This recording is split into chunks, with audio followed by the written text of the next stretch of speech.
Shalom Bapak Ibu, Saudara-saudari, adik-adik yang sangat dikasihi oleh Tuhan Yesus. Nas yang akan kita renungkan kali ini adalah dari Lukas 14 ayat 12 sampai 14. Adapun tema yang akan kita renungkan dari nas ini adalah memperhatikan orang yang lemah. Sebagian besar dari ayat-ayat yang kita renungkan di renungan kita kali ini adalah dari Alkitab Bahasa Indonesia versi Bahasa Indonesia sehari-hari. Mari kita mulai renungan kita ini dengan membaca ayat demi ayat dari nas kita. Lukas 14 ayat 12. Lalu kata Yesus kepada tuan rumah, apabila engkau mengundang orang untuk pesta makan siang atau makan malam, janganlah mengundang teman atau saudara atau sanak saudara ataupun tetanggamu yang kaya, sebab nanti mereka akan mengundangmu pula, dan dengan demikian engkau menerima balasan atas perbuatanmu. Ayat 13. Jadi, apabila engkau mengadakan pesta, undanglah orang miskin, orang cacat, orang lumpuh, dan orang buta. Ayat 14, engkau akan diberkati, sebab orang-orang itu tidak akan dapat membalas kebaikanmu. Kebaikanmu akan dibalas oleh Allah pada waktu orang-orang yang baik dibangkitkan kembali dari kematian. Merenungkan lebih dalam perkataan Tuhan Yesus kepada tuan rumah di ayat 12, anak kalimat mengundang orang untuk pesta makan siang atau makan malam. Di ayat 13, anak kalimat mengadakan pesta menggunakan kacamata. Ayat 14, orang-orang itu tidak akan dapat membalas kebaikanmu. Dan berdasarkan Alkitab secara keseluruhan, kita mengetahui bahwa Tuhan Yesus menghendaki perbuatan baik dilakukan. Di dalam konteks nas kita, perbuatan baik ini adalah mengadakan pesta dan mengundang orang untuk datang ke pesta. Merenungkan lebih jauh perkataan Tuhan Yesus kepada tuan rumah di ayat 13, anak kalimat undanglah orang miskin, orang cacat, orang lumpuh, dan orang buta. Di ayat 14, kalimat engkau akan diberkati, sebab orang-orang itu tidak akan dapat membalas kebaikanmu. Di ayat 14 juga kalimat kebaikanmu akan dibalas oleh Allah pada waktu orang-orang yang baik dibangkitkan kembali dari kematian. Berdasarkan Alkitab secara keseluruhan, secara tersurat dan tersirat, kita mengetahui bahwa Tuhan memberkati mereka yang berbuat baik pada mereka yang tidak dapat membalas kebaikan itu. Pernyataan Tuhan Yesus di Matius 25 ayat 40 memperkuat apa yang disampaikan oleh Tuhan Yesus di nas kita ini. Matius 25 ayat 40. Dan raja itu akan menjawab mereka, aku berkata kepadamu, sesungguhnya segala sesuatu yang kamu lakukan untuk salah seorang dari saudaraku yang paling hina ini, kamu telah melakukannya untuk aku. Anak kalimat segala sesuatu yang kamu lakukan di Matius 25:40 ini dapat dianalogikan dengan anak kalimat mengadakan pesta dan anak kalimat mengundang orang untuk pesta makan siang atau makan malam di nas yang kita renungkan ini, yang adalah melakukan perbuatan baik tadi. Sedangkan anak kalimat saudaraku yang paling hina di Matius 25 ayat 40 dapat dianalogikan dengan orang miskin, orang cacat, orang lumpuh, dan orang buta di nas kita ini. Merenungkan lebih jauh perkataan Tuhan Yesus kepada tuan rumah di ayat 12, anak kalimat janganlah mengundang teman atau saudara atau sanak saudara ataupun tetanggamu yang kaya.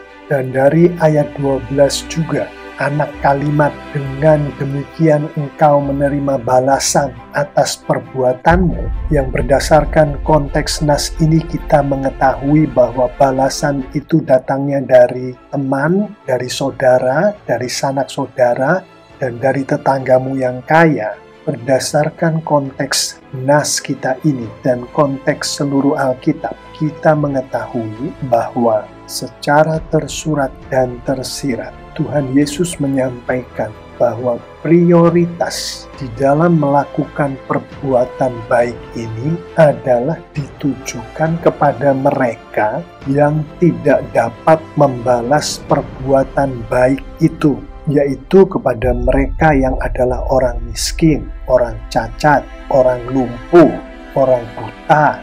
Prioritasnya bukanlah pada mereka yang dapat membalas perbuatan baikmu, yang menurut nas kita ini termasuk teman, saudara, sanak saudara, tetanggamu yang kaya. Demikianlah nas kita ini menunjukkan kepada kita hati dari Tuhan Yesus, yang adalah hati yang memperhatikan orang-orang yang lemah, yang dari konteks Alkitab kita mengetahui secara tersurat dan tersirat bahwa hati semacam itulah hati yang memperhatikan orang-orang yang lemah, yang dibangun oleh Tuhan Yesus melalui Roh Kudus-Nya di dalam setiap orang yang percaya kepada Tuhan Yesus. Yang saya imani adalah saya dan kita semua yang bisa mendengarkan suara saya ini.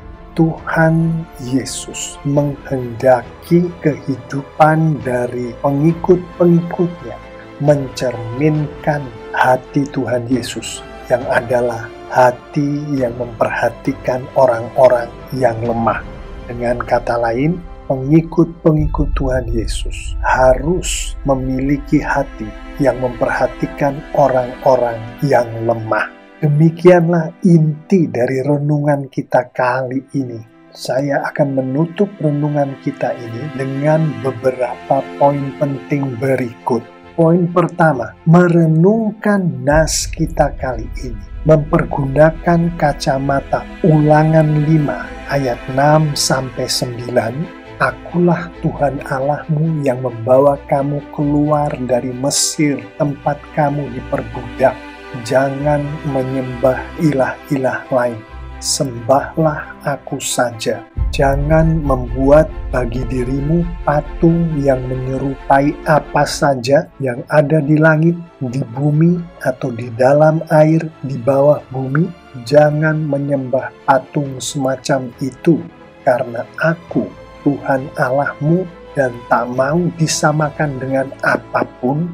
Yang penafsiran dari ayat-ayat ini termasuk Tuhan kita menghendaki untuk sembahlah Tuhan saja, muliakanlah Tuhan saja, sembahlah Tuhan, muliakanlah Tuhan.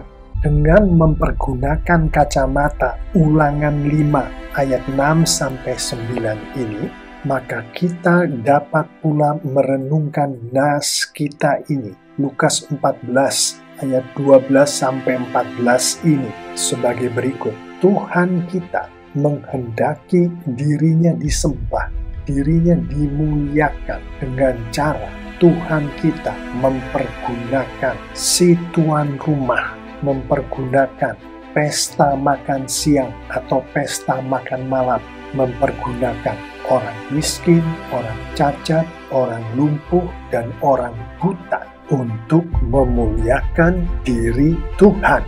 Poin selanjutnya, merenungkan nas kita ini dari kacamata Ulangan 10 ayat 14 dan 1 Korintus 10 ayat 26. Ulangan 10 ayat 14. Tuhan Allahmu memiliki langit tertinggi, bumi pun miliknya, beserta segala yang ada di atasnya. 1 Korintus 10 ayat 26. Sebab dalam Alkitab tertulis, bumi ini dengan seluruh isinya adalah kepunyaan Tuhan, yang penafsiran dari kedua ayat ini termasuk semua apapun juga itu yang ada di bumi dan di langit adalah milik Tuhan. Tuhan yang menciptakan, Tuhan yang memilikinya. Memakai kacamata Ulangan 10:14 dan 1 Korintus 10:26 ini, kita dapat pula merenungkan nas kita ini sebagai berikut. Tuhan menciptakan dan memiliki semua ciptaannya, termasuk Tuhan memiliki si tuan rumah. Tuhan memiliki segala sesuatu yang berhubungan dengan pesta makan siang atau pesta makan malam, termasuk makanannya Tuhan yang memiliki. Rumah, tenda, tempat di mana pesta itu dilangsungkan, Tuhan juga yang memiliki, termasuk Tuhan juga yang memiliki si orang miskin, si orang cacat, si orang lumpuh, dan si orang buta itu. Ini juga berarti bahwa Tuhan yang memiliki semua itu dapat memakai semua itu sesuka hati Tuhan. Poin selanjutnya lagi, merenungkan nas kita ini dari kacamata Yohanes 3 ayat 16. Karena begitu besar kasih Allah akan dunia ini, sehingga ia telah mengaruniakan anaknya yang tunggal, supaya setiap orang yang percaya kepadanya tidak binasa, melainkan beroleh hidup yang kekal. Yang dari ayat ini kita mengetahui secara tersurat dan tersirat bahwa begitu besar kasih Allah akan dunia ini, bahwa Allah begitu besar mengasihi manusia, terutama umatnya. Maka kita dapat pula merenungkan nas kita ini sebagai berikut. Tuhan menghendaki dirinya disembah, dimuliakan dengan cara Tuhan mempergunakan segala miliknya untuk mengasihi umatnya, termasuk Tuhan mempergunakan si tuan rumah, termasuk Tuhan mempergunakan pesta makan siang atau pesta makan malam, termasuk Tuhan mempergunakan orang miskin, orang cacat, orang lumpuh, dan orang buta. Dengan kata lain, Tuhan kita menghendaki untuk mengasihi umatnya dengan Tuhan kita menggunakan seluruh miliknya, yang mana semua itu dilakukan oleh Tuhan demi Tuhan kita memuliakan dirinya. Poin selanjutnya lagi, sebuah ilustrasi dan analoginya. Ilustrasinya adalah sebagai berikut. Seorang majikan menyampaikan kepada hambanya sebagai berikut. Hai hambaku, ini ada uang 1 juta rupiah. Aku titipkan uang 1 juta rupiah ini kepadamu. Hai hambaku, uang titipanku ini akan engkau pergunakan sesuai dengan arahan dari aku saja. Suatu ketika terjadilah banjir hebat di suatu daerah. Banyak sekali korban dari malapetaka banjir ini, termasuk seseorang bernama Pak Ale. Sehubungan dengan malapetaka banjir ini, si majikan menyampaikan kepada hambanya, hai hambaku, pakailah uang 1 juta rupiah yang aku titipkan kepadamu itu untuk membantu Pak Ale yang sedang terkena musibah banjir itu. Aku berbelas kasihan kepada Pak Ale yang sangat aku kasihi itu. Mendengar pernyataan dari si majikan, lalu si hamba menyampaikan uang 1 juta itu kepada Pak Ale. Berikut adalah beberapa pertanyaan. Siapakah yang menghendaki untuk menolong Pak Ale? Siapakah yang mengasihi dan berbelas kasihan kepada Pak Ale? Si hambakah atau si majikankah? Uang siapakah yang dipakai untuk menolong Pak Ale? Uang si hambakah atau uang si majikankah? Menyimak ilustrasi tadi, jawabannya adalah sangat jelas, bukan? Yang menghendaki untuk menolong Pak Ale, yang mengasihi, yang berbelas kasihan kepada Pak Ale adalah si majikan, bukan si hamba. Uang 1 juta yang dipakai untuk menolong Pak Ale adalah milik si majikan, bukan milik si hamba. Si hamba adalah dalam tanda kutip alat yang dipergunakan oleh si majikan. Si hamba adalah saluran berkat yang dipergunakan oleh si majikan. Sehubungan dengan ilustrasi ini, berikut adalah beberapa pertanyaan lagi.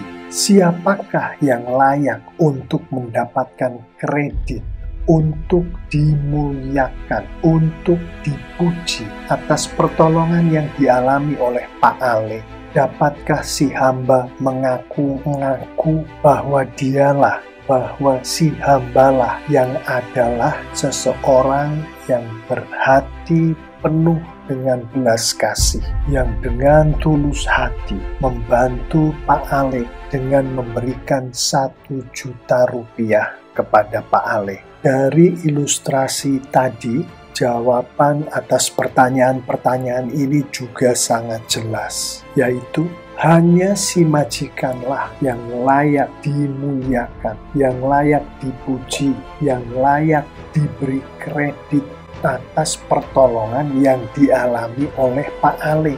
Si hamba hanyalah orang yang disuruh, atau di dalam tanda kutip alat yang dipergunakan oleh si majikan untuk menolong Pak Ale. Jadi bukanlah si hamba yang hatinya penuh dengan belas kasihan, bukanlah si hamba yang dengan tulus hati memberikan 1 juta rupiah sebagai bantuan kepada Pak Ale, bukanlah si hamba yang soleh, namun si majikanlah. Sekarang mari kita lihat analoginya dalam konteks nas yang kita renungkan ini. Tuhan Yesus memberkatkan kepada pengikutnya. Pengikutnya ini bisa jadi saya, bisa jadi Anda, sebagai berikut. Hai muridku, ini ada berkat. Berkat itu bisa berupa uang, bisa berupa barang, bisa berupa keterampilan, dan masih banyak lagi. Tuhan Yesus melanjutkan, aku titipkan berkat ini kepadamu, hai pengikutku.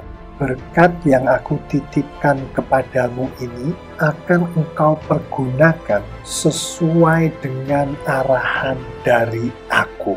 Suatu ketika terjadilah malapetaka banjir di suatu daerah, sehingga banyak orang mengalami kemiskinan, mengalami cacat fisik karena terseret oleh banjir dan terhantam oleh balok kayu yang juga terseret oleh banjir. Banyak orang mengalami kelumpuhan dan ada yang mengalami kebutaan mata. Atas malapetaka banjir ini, Tuhan Yesus lalu menyampaikan kepada pengikutnya, pakailah berkat yang aku titipkan kepadamu itu untuk membantu mereka yang sedang terkena musibah banjir itu. Aku berbelas kasihan kepada mereka yang sedang terkena musibah banjir itu, mereka yang sangat aku kasihi itu. Lalu pengikutnya ini menyampaikan uang dan barang dan tenaganya untuk membantu mereka yang terkena malapetaka banjir itu. Berikut adalah beberapa pertanyaan. Sejalan dengan ilustrasi tadi, siapakah yang menghendaki untuk menolong? Siapakah yang memiliki hati untuk mengasihi, memiliki hati berbelas kasihan kepada mereka yang tertimpa malapetaka banjir yang dahsyat itu? Tuhan Yesuskah atau pengikutnya kah? Berkat yang adalah milik siapakah? Uang milik siapakah? Barang milik siapakah? Tenaga milik siapakah yang dipakai untuk menolong mereka yang tertimpa bencana banjir itu? Berkat milik Tuhan Yesuskah atau berkat milik si pengikut Tuhan Yesus? Sejalan dengan ilustrasi kita tadi dan berdasarkan kacamata Ulangan 10 ayat 14 dan 1 Korintus 10 ayat 26 tadi yang mengatakan semua yang ada di bumi dan di langit adalah milik Tuhan, termasuk uang, termasuk benda, termasuk tenaga yang ada pada si pengikut Yesus itu adalah milik Tuhan. Berdasarkan hal-hal ini, jawaban dari pertanyaan-pertanyaan tadi sangatlah jelas. Yang menghendaki untuk menolong, yang berbelas kasihan, yang mengasihi mereka yang tertimpa malapetaka banjir itu adalah Tuhan Yesus. Berkat yang dalam konteks ini berupa uang, barang, tenaga yang dipakai untuk menolong mereka yang tertimpa bencana banjir itu adalah milik Tuhan Yesus yang dititipkan kepada pengikutnya. Dengan demikian kita melihat di sini sebenarnya si pengikut Yesus itu adalah saluran berkat atau di dalam tanda kutip alat yang dipakai oleh Tuhan Yesus untuk menolong, untuk berbelas kasihan, untuk mengasihi mereka yang tertimpa bencana banjir itu. Berikut adalah beberapa pertanyaan lanjutan. Dengan demikian, siapakah sebetulnya yang layak untuk menerima kredit, yang layak untuk menerima pujian, yang layak untuk dimuliakan atas pertolongan yang dialami oleh mereka yang tertimpa malapetaka banjir itu? Tuhan Yesuskah atau si pengikut Tuhan Yesus itu? Dapatkah si pengikut Tuhan Yesus itu mengaku-ngaku bahwa ia adalah orang yang berhati mulia, berhati penuh belas kasih, yang dengan tulus hati memberikan uangnya, barangnya, tenaganya untuk membantu korban bencana banjir itu? Sejalan dengan ilustrasi kita tadi dan berdasarkan ayat-ayat kacamata kita tadi, jawaban dari pertanyaan-pertanyaan ini adalah sangat jelas pula, yaitu hanya Tuhan Yesuslah yang layak diberi kredit. Hanya Tuhan Yesuslah yang layak dipuji. Hanya Tuhan Yesuslah yang layak dimuliakan atas pertolongan yang dialami oleh mereka yang tertimpa malapetaka banjir itu. Sementara si pengikut Tuhan Yesus itu, pengikutnya ini bisa jadi saya, bisa jadi Anda, hanyalah saluran berkat atau di dalam tanda kutip alat yang dipergunakan oleh Tuhan Yesus. Dengan kata lain, bukan si manusianya lah, bukan si pengikut Tuhan Yesusnya lah yang saleh, yang tulus hati, yang berbelas kasihan, tetapi Tuhan Yesuslah yang saleh, Tuhan Yesuslah yang berbelas kasihan, Tuhan Yesuslah yang mengasihi. Dan saat ilustrasi semacam ini melibatkan kita sebagai si pengikut Tuhan Yesus yang sedang dipergunakan oleh Tuhan Yesus untuk menolong korban malapetaka, maka yang benar adalah bukan kita, tetapi Tuhan Yesuslah yang melakukan menolong korban malapetaka itu. Sehingga dengan demikian, dengan korban malapetaka itu ditolong, Tuhan Yesus memuliakan dirinya. Dan kita hanyalah saluran berkat, hanyalah di dalam tanda kutip alat yang dipergunakan oleh Tuhan. Dan Tuhan mempergunakan kita sebagai alatnya atas bimbingan Roh Kudus Tuhan yang tengah melakukan kehendak Tuhan. Yang mana di dalam membimbing kita untuk menjadi alat Tuhan ini, Roh Kudus Tuhan membuat kita untuk sensitif terhadap suara Tuhan, artinya sensitif terhadap firman Tuhan, dan patuh melakukan suara Tuhan, artinya patuh melakukan firman Tuhan. Mohon diingat poin-poin berikut. Tuhan menghendaki dirinya disembah, dirinya dimuliakan oleh umatnya. Tuhan memuliakan dirinya dengan Tuhan mengasihi umatnya. Tuhan mengasihi umatnya dengan mempergunakan umatnya yang lain demi Tuhan memuliakan diri Tuhan. Perwujudannya di dalam kehidupan kita sehari-hari, Tuhan menghendaki dirinya dimuliakan oleh saya dan Anda. Tuhan memuliakan dirinya dengan Tuhan mengasihi mereka yang berkebutuhan dan tidak dapat membalas kebaikan.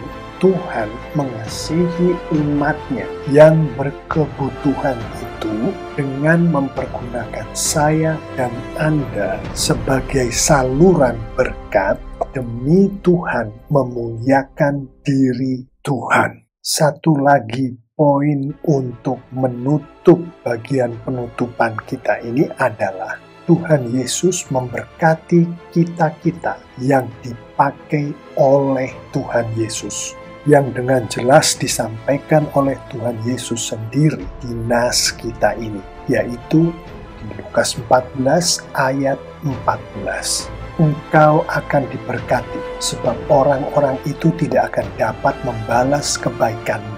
Kebaikanmu akan dibalas oleh Allah pada waktu orang-orang yang baik dibangkitkan kembali dari kematian.